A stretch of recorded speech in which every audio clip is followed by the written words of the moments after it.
Hello, and welcome. I'm about to tell you something that is going to change your life. And I mean it. Like, I know I'm a comedian, so you can't trust what I'm going to say. Like, is this a joke? No, this is real, something I came up with or discovered or whatever. And I'm going to tell it to you, and you're going to change your life. So I'll try and get to the point. I tend to ramble. I've already lost like 400 people who are like, I'd like to know, but well, we're past 30 seconds. That's my time limit on YouTube videos. So I guess if that's who you are, you're going to miss out on something amazing. And no, I'm serious. All right. So what it is we have all made mistakes in our lives. And every single one of us, if given the chance, the hypothetical question of, if you had a time machine, would you go back in time and change some things in your past?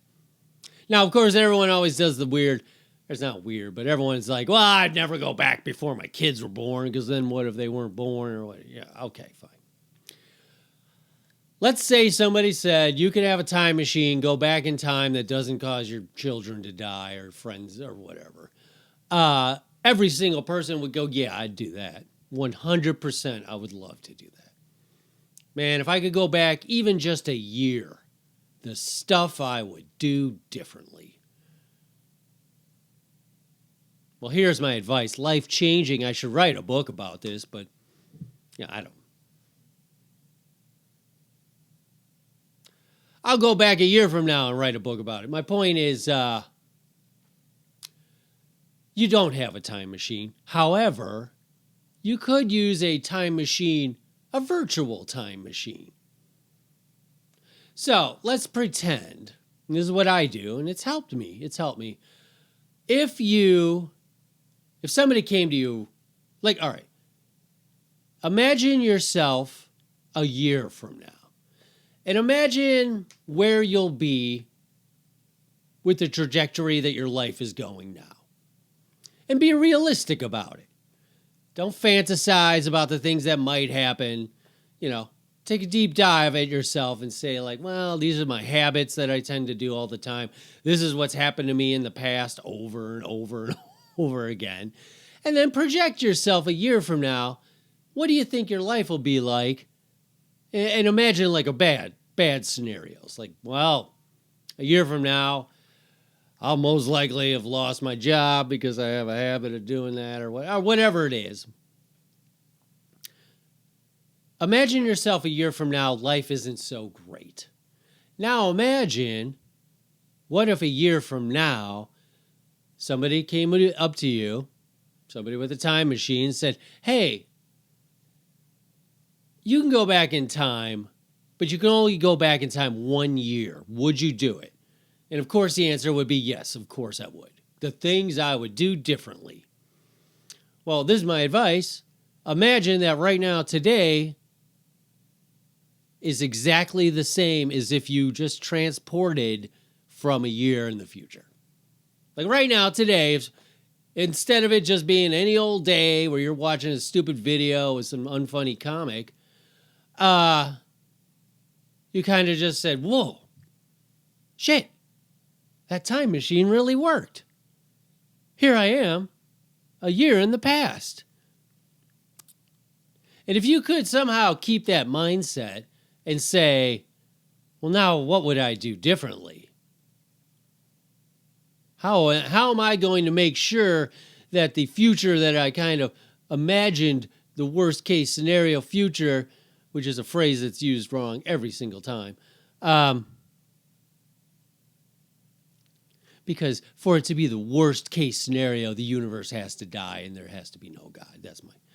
I have a video about it somewhere. Just go into YouTube, into my playlist. And my point for like if I could go back in time and redo this podcast, which I could totally just redo it, but I won't. I've already put enough time in. I only get so many heartbeats. But if I could go back in time, I'd redo this and be more concise.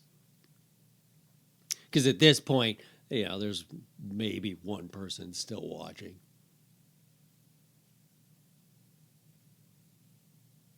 So anyway, that's my advice. Pretend that today is like you came back in time. How would you do things differently? How would you, the one person still watching, how would you do? Hey, listen. You're going to be the one that goes on to be successful. Not like these jackasses who are only capable of watching 20 seconds of a video.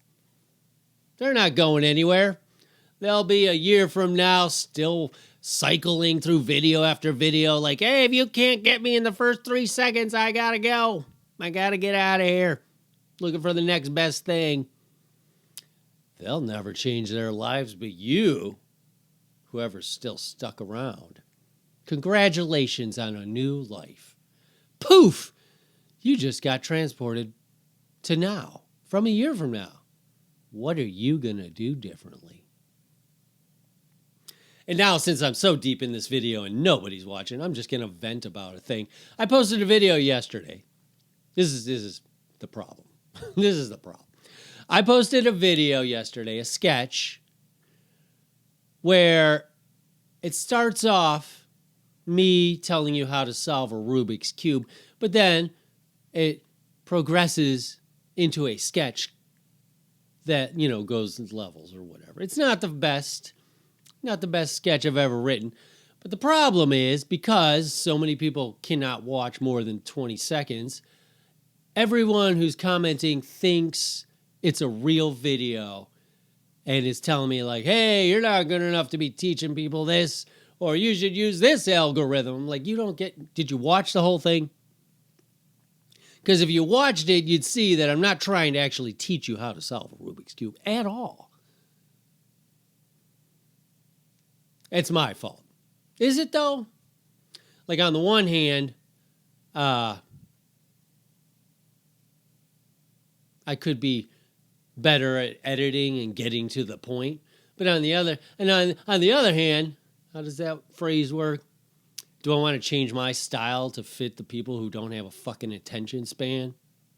No, you can all fuck off. I've already lost people on this video. Even though I got to my point relatively quickly, they'll see that it's 6 minutes or whatever it's going to wind up being, and they won't even bother to click. So your loss. Your loss, person who'll never hear me say that because you haven't made it this far. All right, can you stop talking? If I could go back in time 6 minutes, how would I do it differently? What? I can go back in time? I could just delete this and redo it? That ain't gonna happen. Quantity over quality, that's what I say.